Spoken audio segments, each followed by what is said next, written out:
आज मैं आपके सामने एक और कहानी लेकर आई हूँ जिसका शीर्षक है जितनी चादर उतने पांव। सुषमा अपनी बेटी के विवाह के लिए हर माँ की तरह बहुत उत्साहित थी।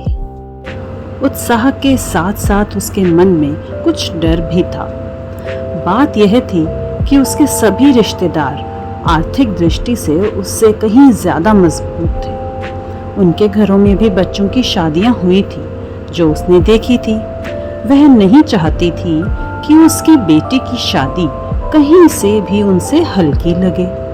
अतः उसने अपना पूरा जोर लगाया। पति पर भी समय समय पर दबाव डालती रही कि उसे अच्छे से अच्छा इंतजाम करना है, बेटी को अच्छे से अच्छे कपड़े और जेवर देने हैं। पति तनावग्रस्त रहने लगे और सुषमा भी जरूरत से ज्यादा सोचने के कारण अधिक परेशान रहने लगी। अंततः विवाह का दिन आया। सब कुछ अच्छी तरह संपन्न हुआ। अधिकतर लोगों ने तारीफ की, कुछ ने हैसियत से ज्यादा खर्च करने का मजाक भी बनाया और कुछ लोगों ने मुंह भी बनाए, जैसा अक्सर होता है।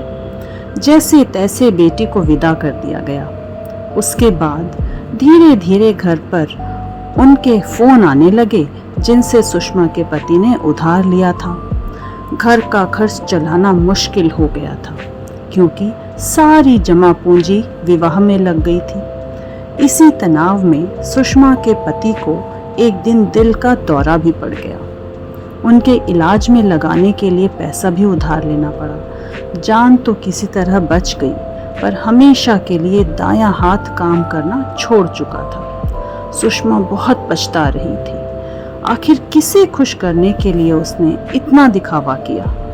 हीन भावना के कारण जिन्हें वह पराया मान चुकी थी, उन्होंने ही आगे आकर उसकी मदद की और हौसला बढ़ाया।